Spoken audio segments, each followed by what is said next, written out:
Hey folks, I'm going to show you a couple tricks that you're going to want to learn, a few basics when you start working with the trick rope, and that is the flat loop and the wedding ring. Alright, so we'll do a little tutorial here today. I've got my 15-foot cotton rope here, and I'm going to show it from a right-handed perspective, spinning counterclockwise. So that's standard if your dominant hand is your right hand. You can also do it the other way, spinning the other way, or you can spin either direction. But usually people start, if you're right-handed, to spin counterclockwise. So you're gonna get your rope here, and this is your spoke. You're gonna measure out about an arm's length of spoke. So if you hold the end, go about to your shoulder, that's about how much spoke you'll need. You could use a little shorter rope, especially if you're shorter. You might use 12 foot up to, this is 15. You can use a little larger, don't get too large because it gets a little unwieldy. You want to start out holding it like this, where you have your spoke between your thumb and your finger here, and then your other fingers are just going to grab up the rest of the loop. Hold it like that. Your left hand's just going to hold the loop open on this side. And we're going to start with a throw with the right hand in counterclockwise motion. The left hand just pretty much holds the loop open and doesn't do much else. Throw it out like that. Your first throw is going to be, you don't want it too far out. You want to keep it in front of you, but you're going to extend your arm out to give room for the loop to spin without hitting your legs. Okay, so your first one is going to be some arm motion, counterclockwise circle. You're going to let go of this loop that you have and keep holding the spoke. And then you're going to start spinning. After the first turn, you want to mostly spin with the wrist, okay? So you might want to get the feel of just throwing it like that and watching the loop spin around. And then give it a go where you throw it out and then let go of the loop with your hands. And then keep spinning. And that's what it should look like. Now, we're on grass here. It's easier on a flat floor, a smooth floor.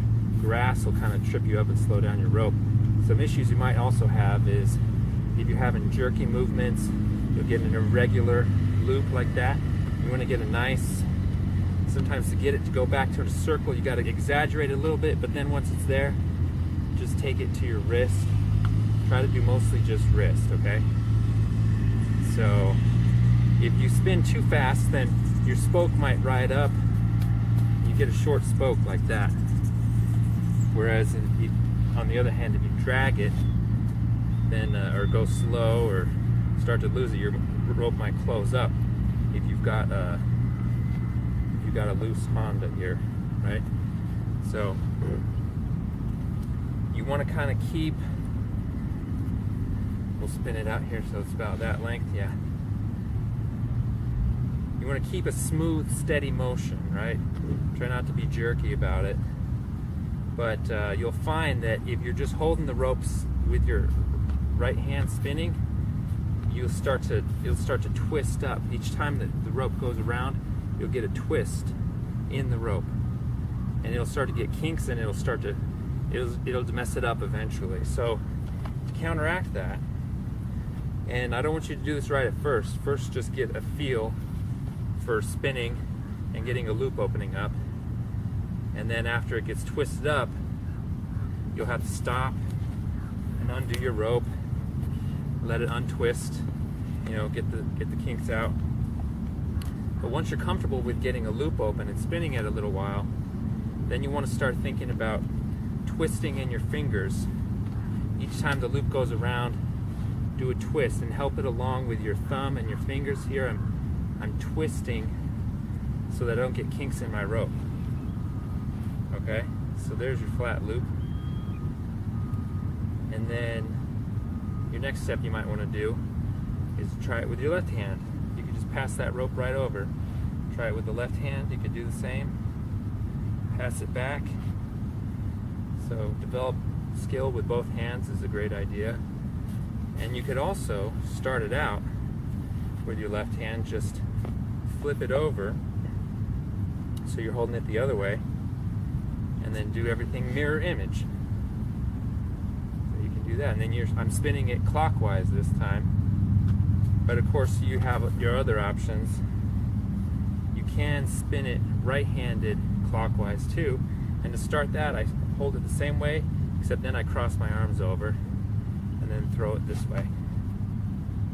Right? And then the other way would be, of course, left hand counterclockwise. So that's like this. So you can do all four combinations.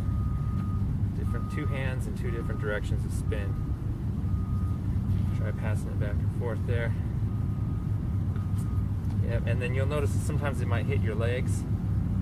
If you have a longer rope especially, then just try to hold it out there. Prevent it from hitting your legs and messing you up. So that's the flat loop. And once you got that going for a while, you can step in it. And then you got the wedding ring. So you want to time it so the spoke is going on the far side of you. So as soon as the spoke passes you, you can hop in and then raise your arm up over your head and continue that spin with your wrist. There's the wedding ring. You can hop back out too. So the challenge here is to time your step. That's number one. And then once you have that step down, so you're stepping in, right foot, left foot, then you have to bring your arm up. So the spoke will pass by, you'll step in, the spoke's coming around again, but before it comes around, it'll hit your body. Before it gets to that point, you got to bring your arm up over your head. So it'll pass by, you step in, up. You basically have about a half a turn to make that transition and bring that up over your head, and then twisting it over your head, spinning it over your head.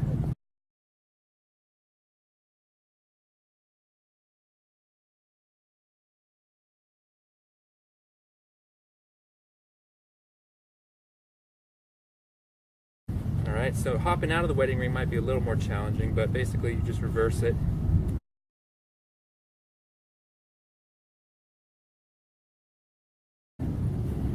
Yep. And here again you can practice right hand and left hand. That's a good idea. When your right arm gets tired, you can start to do it with your left hand. There you go. Now, some people prefer to start the wedding ring not from a flat spin, but just throwing it up over your head, kicking it off like that. And you can do that way. I found it when I was learning a little easier just to step in from a flat loop because the rope already has the good momentum going and a good spin and good rhythm. Don't step on your rope. And then when it just goes up, it just continues that same rhythm.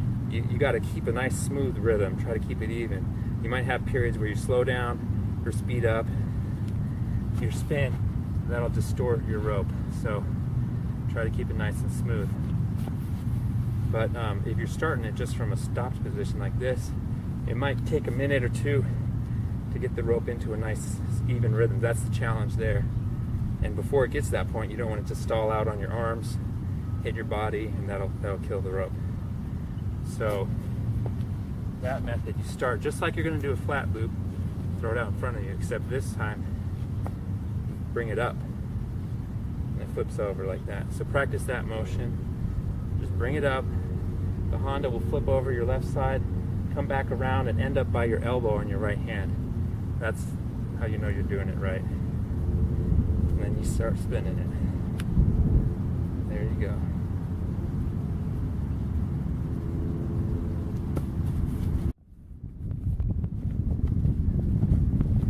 Next steps you might want to try, if you master all that, is getting in the wedding ring without stepping in it from a flat loop. To do that, you got to pop it on over your head.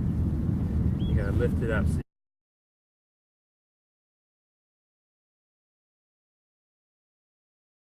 Keep spinning. Now that one will take some practice, so don't get discouraged if you don't get that right away. Opening up too easily. Here we go.